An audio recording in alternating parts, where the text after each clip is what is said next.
Jubilee hills by election ఏదైతే జరిగిందో చాలా హోరాహోరీగా ప్రచారం చేసిన పోలింగ్ శాతం దాదాపు బాగానే వచ్చింది అనిపించిన సిటీ ఓటర్లు పరిపూర్ణంగా ఓటు బ్యాంక్గా మారకపోయినా పేద వర్గాలు ముఖ్యంగా తరలించిన ఓటర్లు కూడా వివిధ పార్టీలు తరలించిన ఓటర్లు కూడా బాగానే ఓటింగ్ ప్రక్రియ జరిగింది.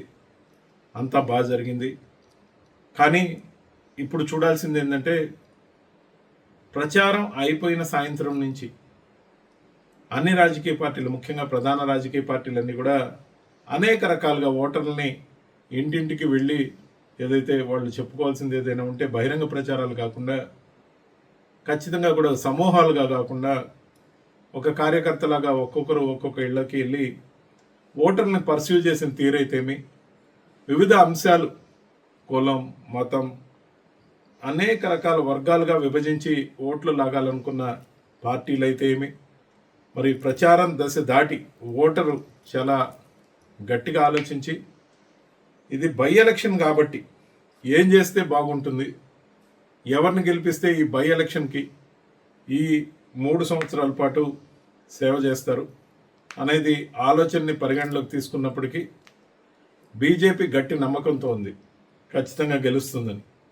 కానీ ఒక్క మాట చెప్పదలుచుకుందాం, ఎవరు గెలిచినా ఎవరు ఓడినా ఈ యొక్క బైపోల్ వల్ల వచ్చే ప్రమాదం ఏమీ రన్నింగ్ గవర్నమెంట్కి లేదు.